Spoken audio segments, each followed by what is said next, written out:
school. I like my school because I have lots of friends and we learn a lot. Treels Primary School near Blackpool is a village school with 44 pupils. Like most village schools, each class can contain up to 4 different year groups. Come on! It makes personalised learning essential. There are basically 2 classes in the school. We have an infant class that has reception, year 1 and year 2, and then a junior class with years 3, 4, 5 and 6.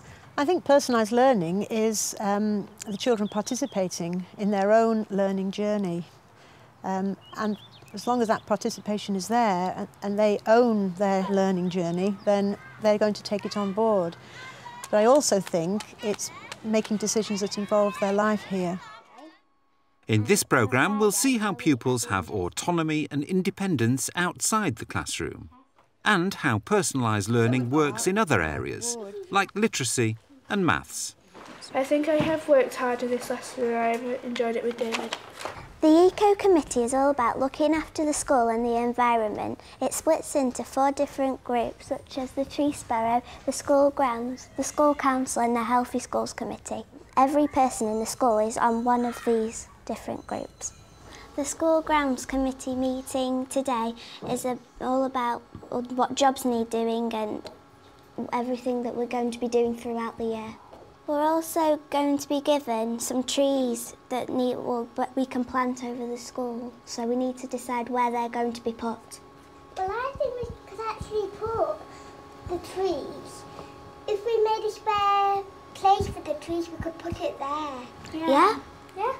Has anyone else got anything else to say? Yeah? I think we should do a leaf pick as well, because it's autumn and leaves, yeah, for the autumn. On the School Grounds Committee, you look after the playground more than anything else, and you do litter picks and you scoop up the leaves and things to keep the school looking nice and tidy. Today we're picking up some leaves because, as we said in the meeting, we did say that we're going to do a leaf pick, so now we're doing it, and we've got some nice tools that we've brought from, so it's nice and easy to do. So I just like being on school grounds because I actually quite like gardening. Yeah. If there's any problems, you're the one who can make a difference. It's not anyone else, it's just you, and no one else might not bother doing it. Everyone can get a chance to speak their own opinions and say what they feel, and if anyone thinks that that's just a bit offensive, then it doesn't matter because, you know, it's other people's opinions, not just the teachers. The teachers can buy things for us, so that's really good. They don't really like doing that gardening, so they choose their choice to go to a different school, and we're just lucky to do all these things. We need to put what everyone's jobs are going to be. So we need someone to do the watering the plants and someone to do the compost. I'll do the watering the plants. I'll do the compost. We could have an old one and a little one doing. Lucy and Neve can do the compost. Okay. Oh. Because we had a meeting earlier on, about the gardening and stuff, and that's where we decided all the jobs, and we decided that these 2 could do it, so we're just showing them what to do and doing exactly the right thing as we should be doing. So what are we doing now, Sarah? We're going to go in. Okay. But at first, we can't put plastic in the compost bin. What you need to do and Ellie, you need to put it in one bin or the other bin. What if there's no compost bins? Well, we would just have to put it in a normal bin if we didn't. Remember, Lucy just brought the compost bin and we didn't used to have it, did we? No. So we had to put it in the normal bin. But now we have a compost bin, we can put it in the compost bin to recycle. Yeah. Sometimes children, if you tell them what to do, they don't always want to do it. But if they've actually volunteered and it's something they really are passionate about, then they will make a really good job of it and carry on doing it.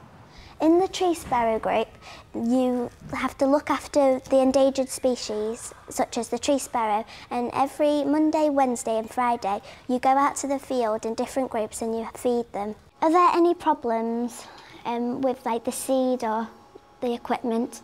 Well, at the moment the buckets aren't that good because the handles are breaking off them, so I think we need some new buckets. Oh, so we can contact the RSPB for that. Some seeds, they keep going down. Okay, so when we ring the RSPB we can tell them about those two things. So now when we go out we need to see if we see any more tree sparrow, because that's the reason we're doing it, and we can see if there's any birds that we saw last year and any new birds that we didn't see. We feed the tree sparrows because they're an endangered species, so we feed them to try and keep more of them alive. It's quite hard for them to find food because it's starting to get into the autumn. But we get more and more every time we... We've been doing it for about 2 years now. Yeah. So if we just Can you open the gate, Becky? Not all schools get to do all this. Sometimes the teachers or people who look after the school gardens and caretakers do these jobs. Do it instead of the children. I think it's good better that the children get to do it. Yeah, I think. Yeah. And sometimes they'd probably like it too because they get to see all different birds that they might never have seen before. Yeah.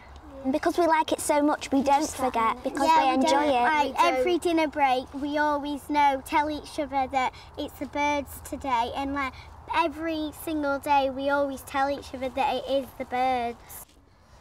Right, if you're like to get that took ages. It all adds to the whole ethos of school, obviously. They all feel responsible, they've all got a job to do, and they enjoy doing that.